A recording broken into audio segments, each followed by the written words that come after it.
So, have you heard of the book Everybody Fights? Um,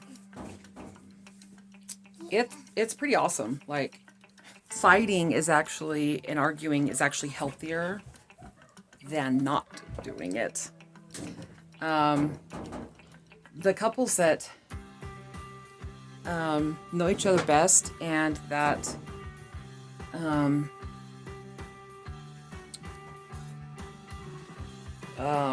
trust each other the most sometimes. Can't remember what else was included in the findings. I'm looking for a word and I can't think of the word right now, but anyway, it's been proven that people who argue and fight, even openly in front of the kids, that it's better than not, because we aren't told how to fight and argue. We are not taught that. We are taught to be shh and to hold it in. And this has been going on forever, for decades and decades, generations on generations. This has been going on where we're expected to keep our mouths shut. Never, if someone disagrees, just drop the issue. And if we don't agree, we try not to bring it up. We avoid it. There's a lot of avoiding and a lot of stonewalling, gaslighting, a lot of that stuff going on in all relationships, whether it's work, with our kids, with friends, with our spouses, especially with our parents. We're taught it's better to be what people call a peacemaker, when that isn't what a peacemaker is. Peacemaker doesn't mean you don't say anything and you don't argue and you don't fight. We have to learn how to fight and argue productively, and that actually brings a result where both people can learn, where they can both be like, okay, acknowledge where they were wrong, the other acknowledges where the other one was right, where apologies are offered, not asked for, and where you can come back to disagreement. You don't have to go to bed in peace with each other. You actually, sometimes it's better to just wait it out until everyone's calm and then readdress it. But an argument is not unhealthy. It's really healthy to argue, and it's really healthy to argue your point and argue with other people. Have an active dialogue between the two people. Even if it's shouting, preferably not shouting, but heated discussions are not a bad thing. Like, when we're told to just shut up and not say anything, I'm sorry, but that they've proven that this is backwards, and this is what's been blowing up families, is because people have no clue how to interact with each other. They don't know how to have productive conversations and arguments.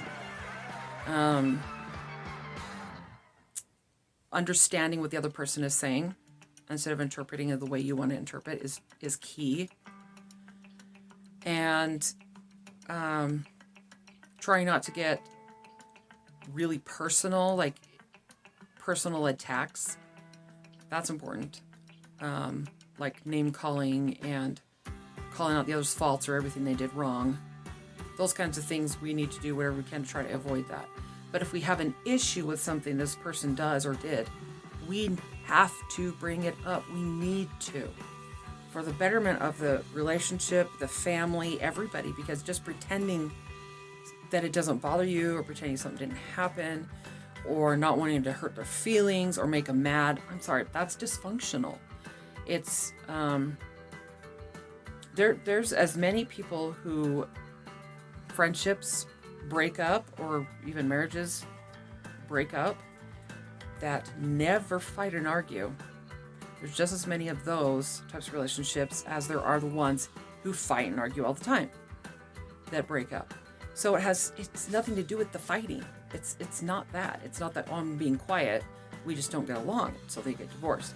And it's not that, oh, we fight all the time, we're getting divorced. It's the two aren't communicating correctly. That's the problem, is the communication breakdown. It's not a,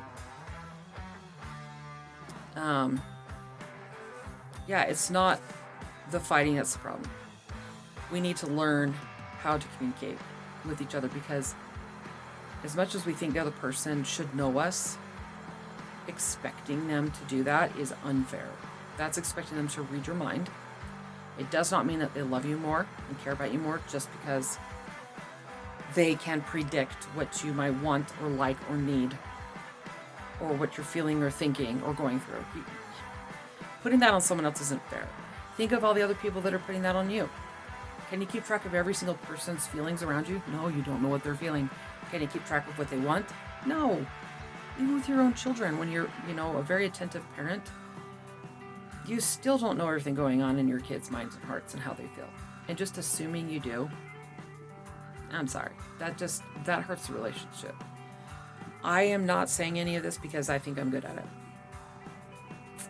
I'm not good at it. This is why I'm reading this book, is because I want to learn more. I've learned a lot about trying to communicate with each other, have clear communication. But learning this fighting and arguing in a constructive way was very appealing to me, very interesting. And it's because there's such a stigma about the arguing thing when it's not what the problem is. So I wanted to learn this, and I'm hoping I can get my husband on board to listen to it, because everybody has a different, way of dealing with things. He goes quiet. He stonewalls and he gaslights. And me, I am more aggressive, and I get more aggressive and pushy and loud.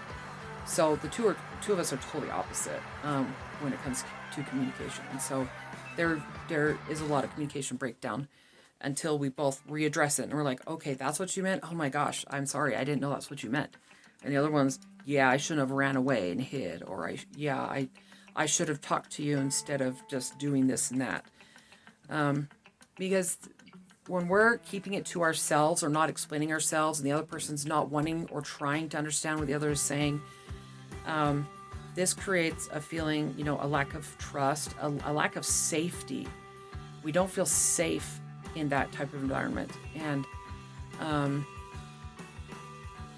it can create a lot of resentment, because not only you're not addressing things that can be addressed and solved or resolved, or at least come to like a mutual agreement, like let's just agree to disagree. There's so many things like that can happen, and the fact that we're not addressing this stuff, it builds and builds and builds over time, which is why some friendships just kind of fizzle away, because no one wants to address anything. And it's why relationships fall apart, marriage or whatever. They don't want to fight. Or the people who really get in each other's faces, they don't know how to communicate exactly what they're feeling. And so they attack the other person. And the other person gets defensive and attacks back. And all you're thinking about is the next thing you're going to say. You're not listening to the other person. You know they're offending you and hurting your feelings. So you want to, right back at them. So all these different styles. And this starts in the home. And I really wish that families were taught from the get-go how to communicate with each other, because right there is key in how to keep, families functioning better. So yeah, that's just my 2 bits about it. I'm excited. I'm loving this book so far. I'm almost done with it. I've only got like a chapter and a half left. I always forget the last name. It's like Holden House or Holdener or something. Penn. I don't know. They've got YouTube channels. They're very strong, known influencers, and they both used to be broadcasting and media and stuff like that. Excellent. He's hilarious, and he's got ADHD, like I'm quite certain I have. And she's a lot more like my husband, and everything that they say in there, I'm like, oh my gosh, that's us. Except that there are some things that I'm like her, and that my husband's like Penn. So I really love this book. I highly recommend it to everybody. It doesn't have to be just for married couples. I think anybody, single, married, divorced, widowed, widower, whatever, read it. I don't care what position of life you're in. It'll apply to you because everybody has a relationship. You need to learn how to communicate in it. So thanks for listening. Please subscribe if you can. Like my video. It helps, algorithms and whatnot. And I'll see you later. I'll see you soon.